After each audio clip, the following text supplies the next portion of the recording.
पहले वक्तों में किसी को कोई भी हाजत दरवेश होती या कोई मुश्किल होती तो वो हाजतमंद कोई काम करने से पहले मशवरा लेने के लिए किसी बुजुर्ग के पास जाता था। इसी तरह एक गरीब अपनी गुर्बत की शिकायत लेकर हजरत शेख सादी के पास गया और कहने लगा कि मेरे बच्चे ज्यादा हैं और मेरी आमदनी का जरिया कोई नहीं है। अब मुझ में फाका की हिम्मत नहीं रही। कई मरतबा ख्याल करता हूँ कि यहाँ से कहीं और चला जाऊँ, मगर यहाँ से चला गया तो मेरे बाद ये लोग मुझ पर तानाजनी करेंगे कि अपनी औलाद के मुतालिक ये कितना बेमुरव्वत निकला कि अपनी सहूलत और आराम के लिए अपने बीवी बच्चों को तंग दस्ती में छोड़कर चला गया है। आप ही कोई मशवरा दें, आप तो इल्मे हिसाब के माहिर हैं, मुझे किसी बादशाह की नौकरी में दे दें, आपका एहसान होगा। हजरत शेख सादी ने उससे कहा कि बादशाह की नौकरी के दो रुख होते हैं, अव्वल रिज्क की उम्मीद, दोम जान का खतरा। अक्लमंदों की राय के मुताबिक रिज्क की उम्मीद पर जान को खतरे में न डालो। उस आदमी ने कहा कि ऐ शेख, ये मेरे सवाल का जवाब नहीं, आपको मेरे दुखों का अंदाजा नहीं है। जब मैं खयानत ही नहीं करूंगा तो बादशाह मुझ पर गुस्सा क्यों होगा। तो हजरत शेख सादी ने उसे एक लोमड़ी का किस्सा बयान किया कि एक लोमड़ी को भागते देखकर लोगों ने पूछा, तुझे क्या मुसीबत आन पड़ी कि तू इतना दौड़ रही है। तो उसने कहा, मैंने सुना है कि शेर को शिकारी पकड़ रहे हैं। तो लोगों ने कहा कि तेरी शेर से क्या निस्बत। लोमड़ी ने कहा, चुप रहो, अगर हासिदों ने दुश्मनी में कह दिया कि ये शेर का बच्चा है तो फिर मेरा क्या बनेगा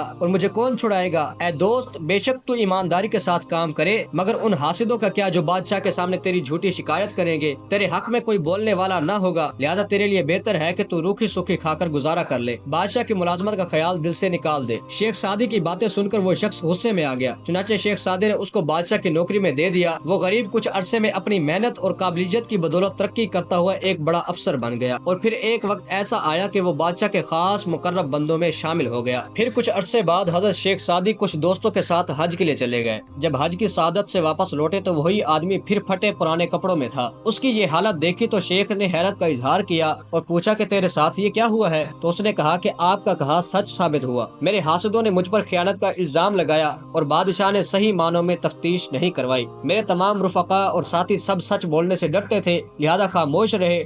तमाम पुराने ताल्लुकात को नजरअंदाज कर दिया। लोग बड़े आदमी की तारीफ के लिए सीने पर हाथ बांधते हैं, अगर जमाना उस बड़े आदमी को गिरा दे तो यही लोग उसे पांव तले रौंद डालते हैं। उस आदमी की ये बातें सुनकर हजरत शेख सादी ने उसे कहा कि तूने मेरा मशवरा नहीं माना और मैंने तुझसे कहा नहीं था कि बादशाहों की नौकरी दरिया में रहने के मुतरादिफ है।